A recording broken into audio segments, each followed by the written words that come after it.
3ನೇ ತಾರೀಕು ಡೇಟ್ ಕೊಟ್ಟಿದ್ರು. ಡೇಟ್ ಸ್ಟೇಟ್ಮೆಂಟ್ ಮಾಡಿದ್ದಾರೆ. ಸ್ವಲ್ಪ ಮಾಹಿತಿ ಬೇಕಾಗಿತ್ತು ಅವ್ರಿಗೆ. ಅವ್ರು ಏನೇನು ಕೇಳಿದ್ರು ಅದೆಲ್ಲ ಕೊಟ್ಟಿದ್ವಿ ನಾವು. ಈ ಹಿಂದೆ 3 ನೋಟಿಸ್ ಕೊಟ್ಟಿದ್ರು ವಿಚಾರಣೆಗೆ ಹಾಜರಾಗಿ. ಇಲ್ಲ 3 ನೋಟಿಸ್ ಕೊಟ್ಟಿದ್ರು, ಬರಕ್ಕೆ ಸಾಧ್ಯ ಆಗಿಲ್ಲ. ಇದು ಫೈನಲ್ ನೋಟಿಸ್ ಕೊಟ್ಟಿದ್ರು 3ನೇ ತಾರೀಕು ಬರ್ಬೇಕಂತ. 3:15 ಗಂಟೆಗೆ ಬರ್ಬೇಕಂತ. 3 ಗಂಟೆಗೆ ಬಂದೆ, ಅರ್ಧ ಗಂಟೆ ಮುಂಚೆನೆ ಬಂದಿದ್ದೀನಿ. ಸ್ಟೇಟ್ಮೆಂಟ್ ಮಾಡಿದ್ರೆ ಸ್ಟೇಟ್ಮೆಂಟ್ ಮಾಡಿದ್ವಿ. DA ಕೇಸ್ ಅಡಿ ಏನ್ ಕೇಳಿದ್ರು? ಅವ್ರು ಸ್ಟೇಟ್ಮೆಂಟ್ ಮಾಡಿದ್ದಾರೆ. ಅವ್ರ ಸ್ಟೇಟ್ಮೆಂಟ್ಗೆ ಅಗತ್ಯ ಏನೇನು ಮಾಹಿತಿ ಕೇಳಿದ್ರು ಅದೆಲ್ಲ ಮಾಹಿತಿನ ಕೊಟ್ಟಿದ್ದೀವಿ. ಮತ್ತೆ ಯಾವಾಗಾರು ಬರಕ್ಕೆ ಹೇಳಿದಾರೆ? ತಿರ್ಗಿ ಅಗತ್ಯ ಇದ್ರೆ ಕರಿತೀವಿ ಅಂತ ಹೇಳಿದ್ದಾರೆ. ಕರೆದ್ರೆ ಬರ್ತೀನಿ, ನಾನು ಕರೆದ್ರೆ ಬರ್ತೀನಿ. Thank you.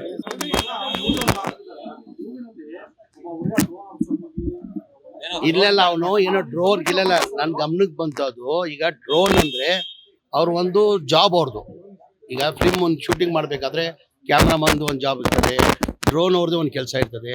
ಅವನೇನೋ ಜಾಸ್ತಿ ಹೈಟ್ ಏನೋ ಹೋಗ್ಬಿಟ್ಟು ಆ ಡ್ರೋನ್ ಏನೋ ಹಾಳಾಗಿದೆ, ಡ್ಯಾಮೇಜ್ ಆಗಿದೆ ಅಂತ ಹೇಳ್ಬಿಟ್ಟು ಮಾಹಿತಿ ಬಂತು.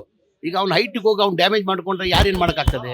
ಹಂಗೂ ಇಲ್ಲ, ಒಂದು ನಿಮಿಷ, ಹಂಗೂ ಅವನಿಗೆ ನಮ್ಮ ಮಗ ನನಗೂ ಗೊತ್ತಿಲ್ಲ, ನಾನು ಕೇಳಿ ಬಂದಿದ್ದು. ನಾನು ಅದೇನು ಅವನು ನಷ್ಟ ಆಗಿದೆ, ಆ ನಷ್ಟ ನಾನು ಕೊಡ್ತೀನಂತ ಮಗ ಒಪ್ಕೊಂಡಿದ್ದಾನಂತೆಲ್ಲ. ಅದು ಮಗ ಒಪ್ಕೊಂಡಿದ್ದಾನಂತೆ, ಅವ್ನು ಕೊಡ್ತೀನಂತ ನಷ್ಟ. ಯಾರ್ದಾನೆ ಇರಲಿ, ಈಗ ಬಡವೊಂದೇನು ನಷ್ಟ ಆದರೆ ಕೊಡಲ್ಲ ಅಂತ ಹೇಳೋಕ್ಕಾಗ್ತದ? ಈಗ ಅವ್ನು ತಪ್ಪು, ಈಗ ತಪ್ಪು ಅವನದೇ. ಅವನು ಎಷ್ಟು ಹೈಟ್ ಇರ್ತದೆ ಅಷ್ಟಲ್ಲೇ ಹೋಗ್ಬೇಕು. ಈಗ ಡ್ರೋನ್ ಅಂದರೆ ಒಂದು ಲಿಮಿಟ್ ಇರ್ತದೆ, ಇಷ್ಟೇ ಹೈಟ್ ಹೋಗ್ಬೇಕು. ಈಗ ಜಾಸ್ತಿ ಹೈಟ್ ಯಾರು ಮಾಡಬೇಕು? ಅವನೇ ತಾನೇ ಮಾಡ್ಕೊಳ್ಬೇಕು. ಯಾವ ಹೈಟಲ್ಲಿ ಹೋಗ್ಬೇಕು, ಏನು ಮಾಡೋದು? ಹಂಗೂ ಪಾಪ ಅವ್ನು ಡ್ಯಾಮೇಜ್ ಆಗಿದೆ. ಪಾಪ ಅವ್ನು ಬಡವ ಇದ್ದಾನಂತೆ. ಹಂಗಾಗಿ ಮಗನೇ ಹೇಳಿದಾನಂತೆ, ಅವ್ನು ಏನು ಡ್ಯಾಮೇಜ್ ಆಗಿದೆ ನನ್ನ ಕಡೆಯಿಂದ ನಾನು ಸಹಾಯ ಮಾಡ್ತೀನಿ ಅಂತ ಮಗನೇ ಹೇಳ್ಕೊಂಡಿದ್ದಾನೆ. ಅದು ಏನಿದ್ರೆ ಸಹಾಯ ಮಾಡುವ.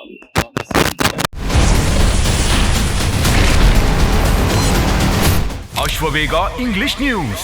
Coming soon. Your channel, your voice, your trust.